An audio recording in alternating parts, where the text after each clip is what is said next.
কাতার প্রবাসী ভাইয়েরা, আমার অনুরোধ থাকবে আপনারা এই ভিডিওটা অত্যন্ত বেশি বেশি করে শেয়ার করবেন সবার কাছে, ঠিক আছে?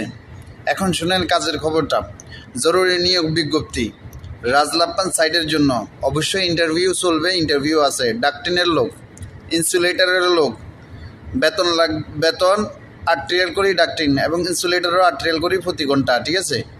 1 মাস 15 দিন পর স্যালারি দিবে। লোকেশন ফিরোজ আব্দুল আজিজ ইকবাল বেকারির সামনে থেকে আগামীকাল 10টায় গাড়ি ছাড়া হবে। প্রয়োজনীয় কাগজপত্র অরিজিনাল, পাসপোর্ট 1 কপি, ছবি এবং ইমার্জেন্সি অবশ্যই লোক লাগবে। ওনাদের আর্জেন্টলি লোকগুলো প্রয়োজন, ঠিক আছে? আমি আবারও বলতেছি, মুদিরের নাম হলো নাজির মুদির। থাকাখানা কোম্পানি দিবে। ইন্টারভিউ আছে ডাকটিন এবং ইনসুলেটারের, ঠিক আছে? প্রতি ঘন্টা বেতন 8 রিয়াল করে। হ্যাঁ, অবশ্যই আপনারা নিচে যে হোয়াটসঅ্যাপ নাম্বার আছে ওই হোয়াটসঅ্যাপ নাম্বারে যোগাযোগ করবেন। আজকের ডেট 24/1/2026। অবশ্যই বেশি বেশি করে শেয়ার করবেন এবং ওনাদের সাথে যোগাযোগ করবেন। অলরেডি ওনাদের সাথে আমার কথা হয়েছে, ঠিক আছে? স্যালারি বরাবর মিয়া। সালামু আলাইকুম।